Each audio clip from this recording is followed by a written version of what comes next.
จากจุดเริ่มต้นปี 2004 ที่ลาวเวิร์นได้ก่อตั้งขึ้นเพื่อรับรองภารกิจสำคัญได้แก่การจัดกองประชุมสุดยอดอาเซียนครั้งที่ 10 โดยมีพิธีวางศิลาฤกษ์ก่อสร้างศูนย์การค้าลาวไอเทคในต้นปี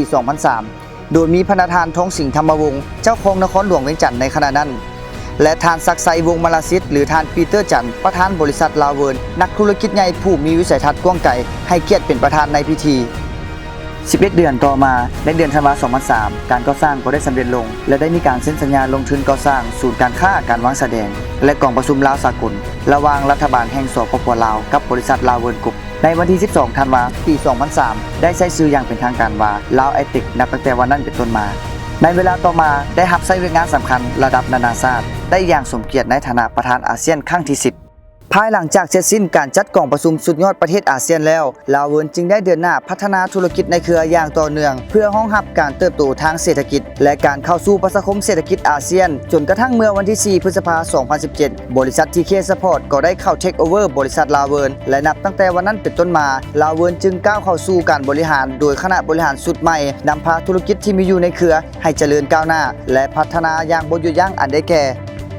ศูนย์วางแสดงสินค้าลาวไอเทคศูนย์วางแสดงสินค้าอันดับหนึ่งที่มีงานวางแสดงสินค้าระดับประเทศและระดับนานาชาติมาใช้บริการจัดงานตลอดทั้งปี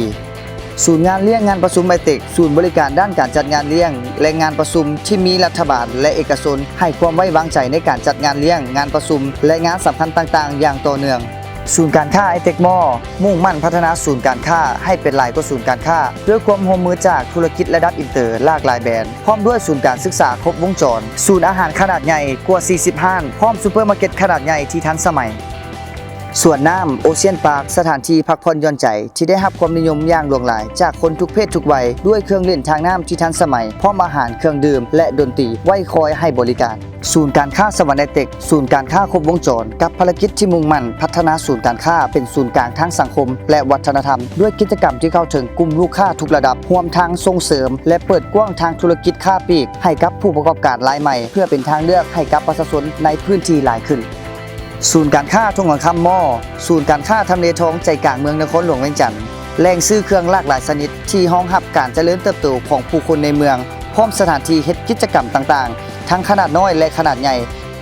ลาวเวิร์นยุคใหม่เฮายังคงมุ่งมั่นพัฒนาหัวหน่วยธุรกิจของพวกเฮาต่อไปอย่างบ่หยุดยั้งเพื่อนำความเจริญก้าวหน้ามาสู่สังคมลาวและเป็นผู้นำอันดับหนึ่งด้านการพัฒนาค่าย่อยการบริการด้านศูนย์วางแสดงสินค้าและศูนย์จัดงานและพัฒนาอสังหาริมทรัพย์ในประเทศลาวจนก้าวไปสู่อันดับชั้นนำของอาเซียนแปซิฟิกและของโลกในที่สุดคืนกำไรแทนคำขอบใจต่อความผูกพันที่ยาวนาน